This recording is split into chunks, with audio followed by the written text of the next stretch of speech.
Welcome back, Mosh Pit Podcast. We're here in Petaluma at the Phoenix Theater, Friday the 13th, and we got S.H.E.D to my left, Invader to my right.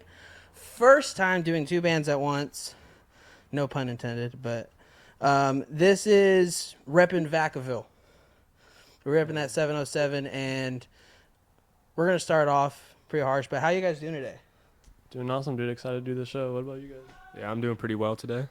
I'm doing pretty good as well. Pretty good, you guys? We're feeling pretty great. This is our third time playing at the Phoenix, so it's great to be back. Good to be back. Feeling great. It's been a long time. Like, yeah. Yeah, it's awesome. yeah.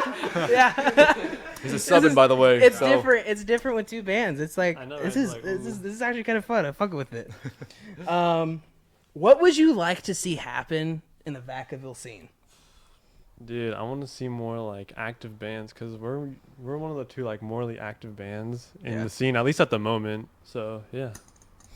Yeah, one thing I would want, because I've thought about this for a while. I've talked to bands about this. I like the DeVille downtown, but I don't like how high the stage is. Dude, I know, 5 dude. feet. Just like you see everyone down there. It's like Yes. First time I ever went to like a rock show there, they had tables set up and shit. I was just like, this is not okay. And then I've even talked to people at like Cheers about bringing back original like I want bands there, not these 65-year no hate, but not these 65-year-olds that come there and play Pink Floyd every weekend. yeah. I swear every time I go there, it's somebody they're playing fucking Pink Floyd, and I'm like, Journey cover bands, too. yeah. But I would like to see like a venue like the Phoenix or a venue like Goldfield or something like that pop up in Vacaville. Like, because what kind of venue do you like? Do you like more like ground level stage up and close? Or do you guys like having like being a little bit on a pedestal so you can like see over everybody? I would like a stage where people can stage dive off of. That's what I want at our shows. But something that I think about is they need to bring back the Three Oaks Community Center shows. That's where Papa Roach, Monster Squad, just some Vacaville classic bands played. Like, why don't they bring that back? Yep. Because, like, how about you guys? What are you guys' opinion on, like, stages? Like, what kind of stages do you like most? Do you like more up and personal, like garage style, or do you like more on a pedestal looking over, just seeing everybody doing their thing? The more ones where it's more level to the ground feels more personal and feels like you're interacting more and have more of a connection to the crowd. Yeah. And it feels like... I personally think it feels better when we're playing on... Like, when we're trying to connect with the crowd when it's more of a level stage, but the... stages like this at the Phoenix always feel nice because you get to have a nice view of everyone, get to scope the whole place out. So. Yeah. I've been to a couple cool ground level ones, like Berkeley Art Gallery. I don't know if you guys have ever been to that one. Sounds cool. I think Smiling Violet's been there before, and I remember going there. It was cool, but it was weird. It was just like everything's psychedelic. Lights everywhere. Lights everywhere. Paintings. And then, like, I remember during intermission one time, the owner goes, he's wearing like a top hat with a trench coat, and he goes, "We got cake in the back if anybody wants some, plus some water." And I was like, what the fuck am I It's a trap. Giving you a free meal. Yep. I was like, that same night I broke Silent Violet's fucking mic stand Oh my god. in a mosh pit. I That's felt crazy. bad. I remember looking up at Evan. I was just like, my bad, bro. Another good one is Lodi, fucking Wildwood Skate Shop. I don't know if you've ever been there, but they put on some hardcore fucking shows. It's super grungy. I've seen people. I've gotten black eyes there. It's really fun. It's really fun because it's kind of like the Phoenix Theater. It's like a little skate shop. Plus they have like a little skate room and shit where they perform in. Yeah, wait, where's it at again? In Lodi. Oh, okay. I'll send you guys details of these people. Like, I guarantee you, because there's bands like In Chaos that plays there that I know very well, and there's bands like I'm blanking on people in Lodi. But there's a lot of bands out in Lodi. The scene in Lodi they're like connected with Modesto scene, and they bond really well. Yeah, That's another thing I'd like to see in Vacaville is the connection between bands. Exactly, yeah. Because I feel like a lot of bands in Vacaville, they're tight, but I feel like they could be like, hey, I got a friend at this venue. I need a couple openers with me, or I am filming a music video. We needed some bands that are just going to be there to support each other. Because that's what I would love to see. Because I see that a lot in Sacramento, Lodi, Modesto. Yeah, dude, the Sacramento scene is awesome. Dude, the Sacramento scene is insane. Getting into Linkin Park. I don't understand it. Here's the thing. Here's my opinion. Mm-hmm. I like the lyrics. The lyrics are Chester lyrics. Like, they have the same vibe. It's the vocals that are fucking me up. Yeah, I don't know, dude. Just like, it just came out of nowhere. You're like, what the heck? Yeah. It wasn't like everybody was like hyped. They're like, oh shit, new Linkin Park, this and that. And then Emily Armstrong walks out and we're like, hey, huh? Yeah. Wait a minute, I'm confused. What's your guys' opinions on Emily? Do you fuck with it? Because I mean, I'm all about like, if you fuck with it, you fuck with it. But what's your guys' opinions? I haven't seen much videos about their performances. I haven't heard the best reviews about it though. I'm not sure if people are like loving it or hating it, but obviously nothing's gonna compare to Chester's vocals and everything. So like, it's all right. Yeah. That's nothing. Yeah. I don't think it's bad. I'm like perfectly in the middle. I'm not the biggest fan, but I don't think it's terrible. Yeah. But like, it was just kind of, oh hey, by the way, Emily Armstrong's a singer now. Yeah. It was really out of fucking nowhere. How about you guys? What do you guys? No, yeah, it's their band. They can do whatever, but I mean, it's just, I don't know, dude. It's awkward. I know, it's just. And I get, because like part of me is like, I understand, but you know how many people would have loved to play with Linkin Park and do vocals for them?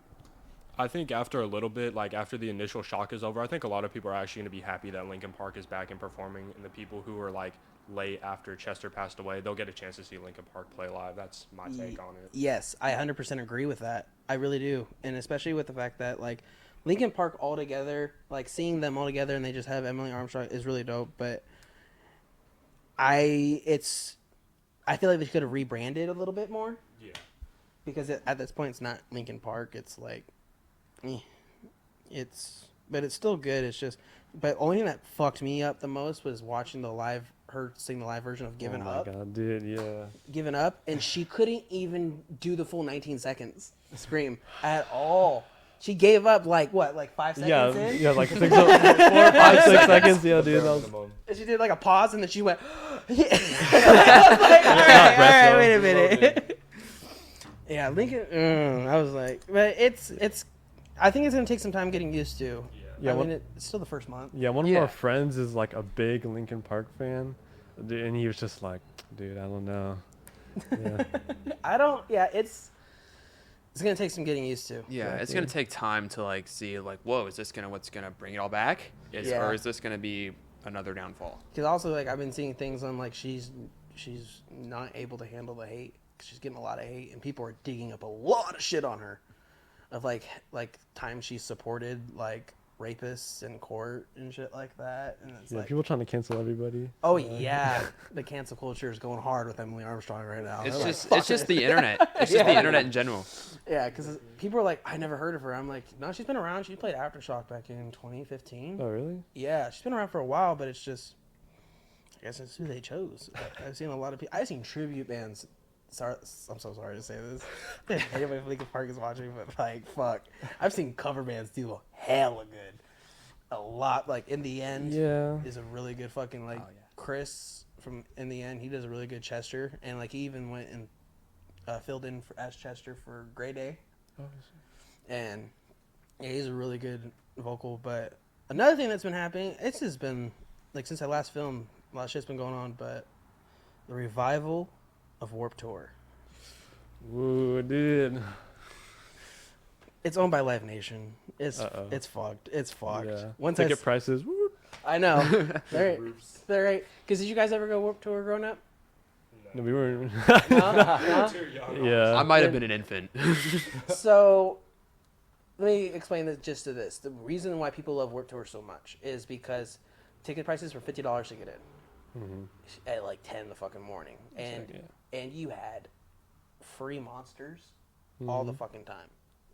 And that's how it used to be. But now when I read it, it said 2025 owned by Live Nation. And I know my opinions on Live Nation. I know they know my opinions on Live Nation. I fucking hate those motherfuckers. But what are your guys' opinion on Warped Tour coming back? No, yeah, I've seen awesome things about Warped Tour, but I mean this upcoming one, that obviously the ticket prices are gonna be up. I'm gonna see the lineup about it. Lineup, Yeah.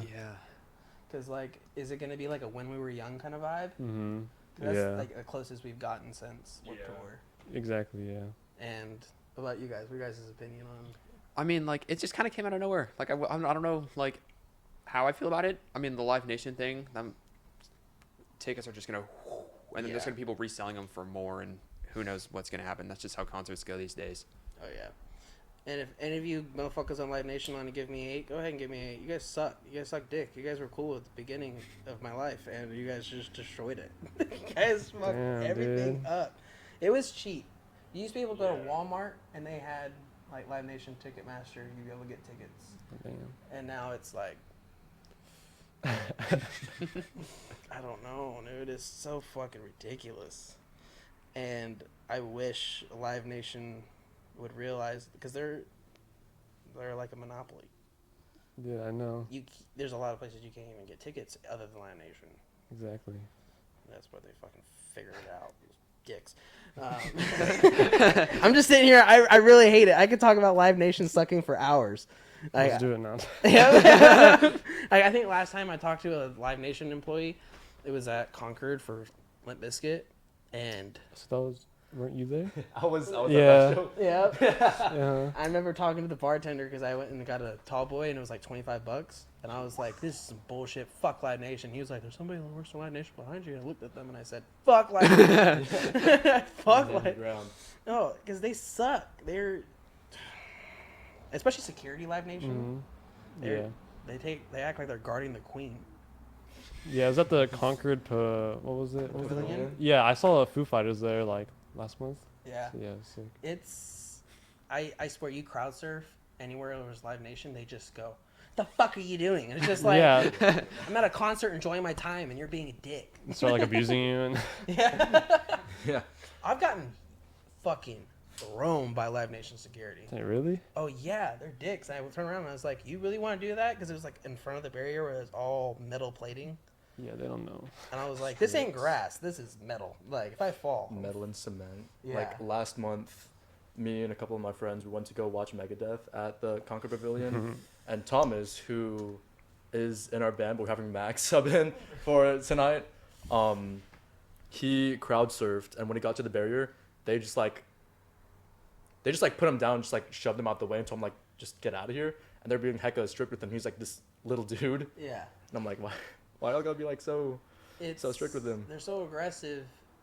It's like, For no reason. if you're a security guard for a rock show, you need to expect that there's going to be crowd surfers. And Exactly. Yeah. Yeah, it's part of the culture, man. yeah, you go to When We Were Young, Sick New World, Aftershock, they have ways for you to get out and they're comfortable. And it's bullshit how they don't realize that at this point. Yeah, we were at the Meshuggah show that one time. And yeah, we crowd surfed. And the security was nice. I don't know who like the. I don't know either. Yeah, I They're don't pretty know. nice, honestly. Just let us walk off. Yeah. Yeah. See, and that's also another thing too, is like some Live Nation security are cool. So I've Yeah. dealt with very few, but there's a couple where I've been like, "Hey, just need to get in," and he goes, "Just Mhm. go, just go, just go, just go." Nice and gentle, Yeah. but like place it down. Yep. Getting into band names. Fuck it. Let's start with Shed. What was Yeah. the inspiration behind Shed? Alright, so when we started the band, it was. I mean, I'm the guitarist, she's the drummer. We play in the shed because the drums were in the shed. Yeah. And That's then. where the name comes from. Yeah. And then also stands for something. Yeah, it became an acronym for Shitheads Eat Dick. Shitheads Eat Dick. Shitheads Exactly, Eat Dick. bro. I like that. That's fucking awesome. And also, one day he just texted me and he's like, "All right, we're just gonna be called Shed." Yeah, I'm like, okay. Yeah, it's because we were looking for a bass player for a really long time, and then I finally found Kason just during like a jam session thing. So, oh yeah. That's fucking. I like that though. Shitheads. Dick, right? Uh-huh. That's fucking awesome. That's fucking awesome. What about Invaders? Honestly, there's no meaning behind it. just thought it sounded cool. That sounded cool. We had like a bunch of like that's really the reason, like we didn't really overthink it. We had other names in mind, but like we just settled on Invader. Yeah. Like another name we were gonna go for was like Star Killer or something. It was something like that. Sounds But like that's like Star Wars. It's and like a stuff. power metal like band. Yeah, I was like, no, that's not how it's gonna go. Like something super corny. Yeah, I don't know. We just thought Invader sounded cool, and we just settled on that for now. And then Invaders here we is go. dope. Invaders is dope. Did you try? You made sure like looking up shit, right? Did you look up Invaders yet? Dude, There's probably more Invaders. Like I don't think I out saw there, so- anything when I look at you guys. I tried like doing some I more like- research. You guys, one thing I love about having bands that are like smaller, in a sense, is it's so hard to do research. dude, I know. It's fucking impossible. Like, Nothing. yeah, I could look up Cypress Hill and find a shit ton of questions I could ask, but go if you want to start interviewing, you go talk to bands at their level. That'll test your interviewing skills. Exactly. Yeah. Grab a local band, interview them. When was the last time you took a risk and it worked out?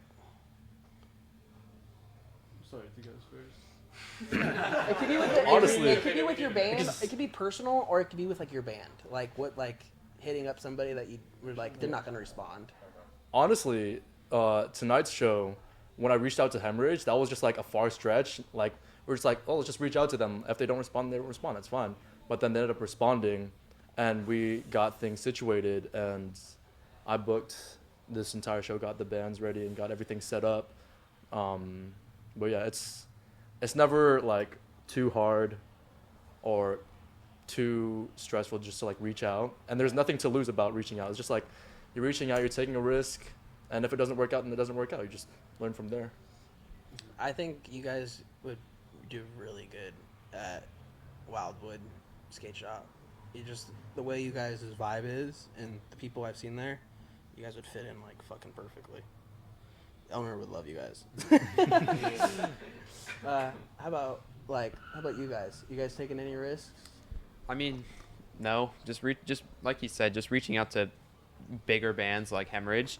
There's nothing bad about it. Like if they don't respond, okay, it was worth a shot. Yep. It's not about what am I gonna do if they don't respond? It's what am I gonna do if they do respond? I've had that with bands before. I mean, I had that with Hannibal. I've had that with like Left to Suffer. I've had that with Edema. I've had that with Orgy. I've had that with Wage War. I've had that. It's insane. They respond. You're just like, what the fuck? All right. Yeah, like it doesn't even have to be like a big thing. Like this whole thing, like this giant paragraph you said, and then like, oh, we're doing this. She's like, yo, you want to play a show? Yeah. Something simple. It's very simple. Yeah. There's certain times I text bands about like interviews, and I have to be super professional. But like, I hit up you guys, and I was just like, and you guys, I was just like, hey, you're doing the show this Friday. You want to do a podcast? This is all. Hell yeah. That's it. Yeah. Super straightforward. That's it. That's all it is. And then once they say yes, that's when you work out the details and do all the fun shit. Yeah. Like when I met Hemorrhage, it was back when they were still out of their bus, and I was not too long after they started. But then I talked to the drummer. He was smoking a cigarette outside the bus. That's back when there was like only 10 people outside the bus sitting there. And I talked to the drummer, and I was like, I'm starting a podcast. I want you guys on it. And then I talked to them ever since I started the podcast, and it wasn't until this year we finally got them on because they're always doing something. Yeah. They're always in another state. Like, and they do everything last minute. If you ask them, just be like, how do you set up your shows? They've told me. They're like, they'll sit in their studio and be like, who's playing tonight? Want to go do a show in front of the venue? And I think that's why I love Hemorrhage, and I know you guys fuck with Hemorrhage because they did something. It's not like different, but it's like It's unique. it's unique. Yeah. And I've seen even Silly Goose did the shit that they did. They went to a gas station and did gas station takeover, and I was at their gas station takeover outside of Aftershock. That shit was insane. But like, how about like with like risks with you guys? Like, So yeah, the risks that we took in was our first show probably, because it was at Mountain Mike's, like a pizza place, and they were asking like $300 to play there, and we were like, dang. at So like, Mountain Mike? yes, bro. Was that the Mountain Mike's throwdown thing that happened in Vacaville?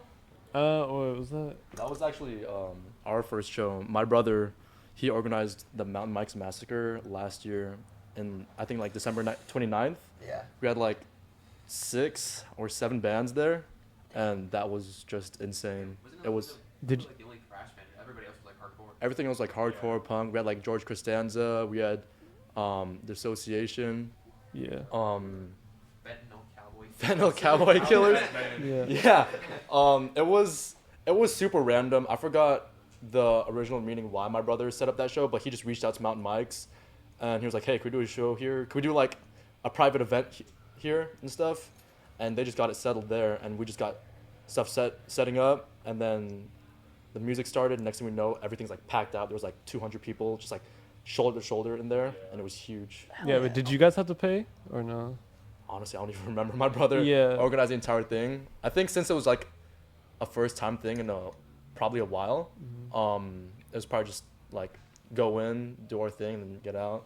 Are we like banned from Mountain Mike's now? I don't know. Yeah, so at the show, yours in December, ours was in May 3rd, right? Yeah, it was May 3rd. So, yeah, there was 2 other bands there. We all like split it. We paid like $23 each or something like that. But it was our first show, so we're like, all right, should we do this? You know what? Whatever. So we did it, and now we're here. So, Hey, yeah. that's a good debut show. Yeah. Mountain Mike's. Yeah. 'Cause you gotta think in the future. You gotta think ahead in the future. Think you're getting, say you're like getting interviewed by SiriusXM Octane, and they just fucking go, "What was your first show?" And you go, "Mountain Mike's in Vacaville." 1 second. Oh, all right, we're good.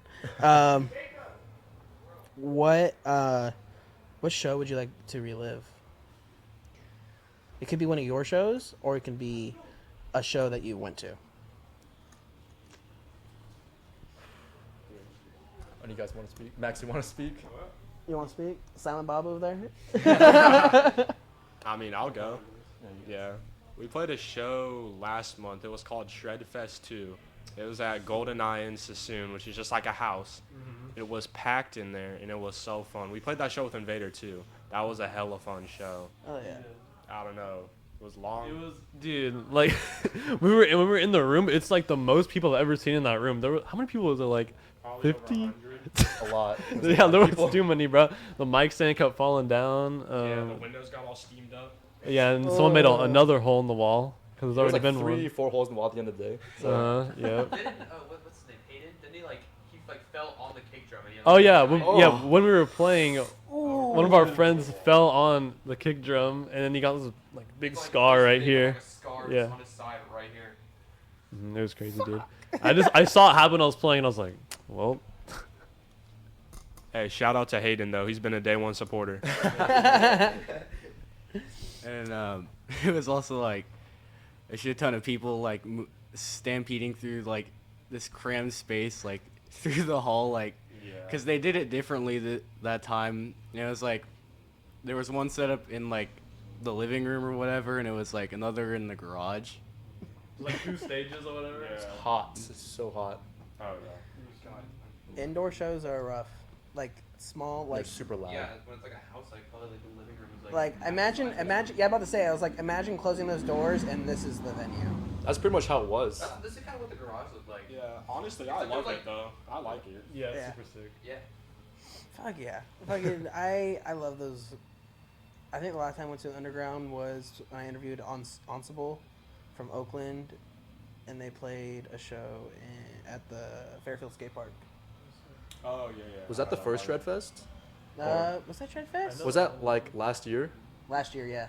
I think that might have been the first Shred Fest because Aaron, shout out to Aaron, the owner of the Golden Eye Dude, House. he's awesome, dude. He throws it's been over a year, about a year now, since he started throwing shows at his house. And then I know he threw some shows before then, and he's been the organizer of all the Shred Fests. It was fun as fuck. I remember everybody drinking and smoking. There's no bathrooms there, so you just have to fucking go find He's those. in the bush. Yep, that's pretty much it. That's pretty much it. I remember being worried about my fucking car because I hate going to the Fairfield Skate Park because it's so fucking ghetto for no reason. Dude, I know. Our skate park is hella nice, though. I used to skate, and I actually really like that. Oh, yeah. Yeah. Yeah, dude, we used to skate, but then we kind of stopped because we're doing like band shit now. So Well, I feel like Vacaville people. I mean, I used to fucking do like. I'm not a BMX person, but I used to like to go to the Vacaville skate park, do BMX shit and all that like fun shit. Going to McDonald's. yeah, dude, right there. The KFC right next door. Yeah. Staple. You go there and you go to McDonald's while you're there. Exactly. Yeah. Yeah. And then you just look at 3 Oaks and you're like, dang. I just loved like being a kid and like rounding up enough change just to go to fucking McDonald's and get a soda. Exactly. Yeah, like ice cream. $1 Yep. sodas. Get a McFlurry. Yeah. Ice cream machine's down. Now we get to the part where I would love for you guys to promote. I know you guys were telling me you guys are in the middle of writing, forgetting the song, but you guys are in the middle of writing something, getting something recorded. Yeah, so we have a song called You, and we're going to get in the studio soon, record it. Hopefully we'll get it out the 2024 or the beginning of 2025. So, yeah.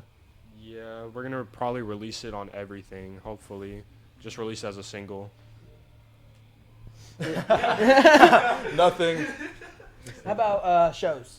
This comes out the end of September. So think like October shows or November, December. Yeah, so we have a show in Oakland that's Oakland? soon with like a bunch of bands at the Stagel Deli. Yeah. Stagel It Deli. was November. November 23rd. November 23rd. It was November 23rd. Yeah. All right. How about you guys? Music shows.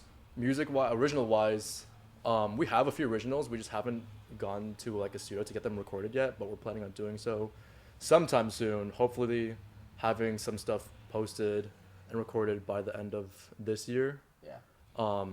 Show wise, we have another show at the Golden Eye being planned out right now. I think early October. October. So Sick. be great. Like, yeah. Fucking. Yes. And I'm pretty sure for our originals and stuff, were we talking about like the EP, Yeah, like a simple like 4-song, 4 or 5 EP, song, single, whatever. something small. Something so like Have you guys thought about naming it yet? No, actually. I mean, we slack a lot. All right, real quick. We're gonna brainstorm.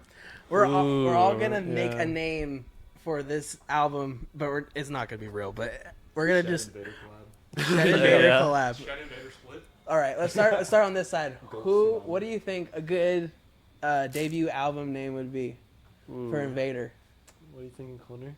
What do you think? What do you think, Kason? I was thinking The Border. Invader the Border album.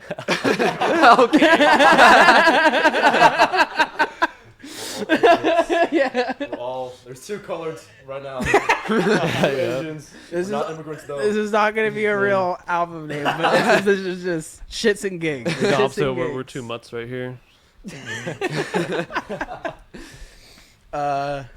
Fucking. What would you guys name your own album? I was thinking maybe like just like a self-titled. just self-titled Invader EP. You're just like, Cause we're like a mix of like thrash and punk, but we're trying to put more thrash into it. So like stereotypical thrash names would be some like I don't even know, like Alive and Deadly or something. You want a cool ass promo idea? Yeah. When you guys start recording, take videos with your phone. Make sure they're landscape. Take videos of you guys in the studio recording this album. And then just fucking, and then also get some like stills of just you guys sitting in front of the camera and just going, this is gonna be like the birth of something new or some shit like that. Oh yeah, I know what you're talking about. Do like a little montage, go on CapCut, create something little. Same with you guys too when you do this shit. Just fucking do like a biography kind of thing. That's all you gotta do when you do that debut. It's just getting the people to just be like, this is us, and we're here to fuck shit up. yep. Yep. We got Shed on my left, Invader on my right. I gotta thank you guys so much for coming on again. And this is gonna be a dope ass night. A dope ass fucking show. We're gonna fucking mosh. Hell yeah. Everybody listening, watching, take a risk this week. They got Aftershock still coming up. Get your tickets, link in bio. All their stuff will be down, link in bio. You better go fucking follow them right now. Yeah, come Right on. now. Why are you watching me? Better go follow them right now. Please. But thank you guys again. We'll catch you next time, thank Mosh you. Pit. Later. See ya. Bye. Awesome. Yeah, dude. Thank you, man.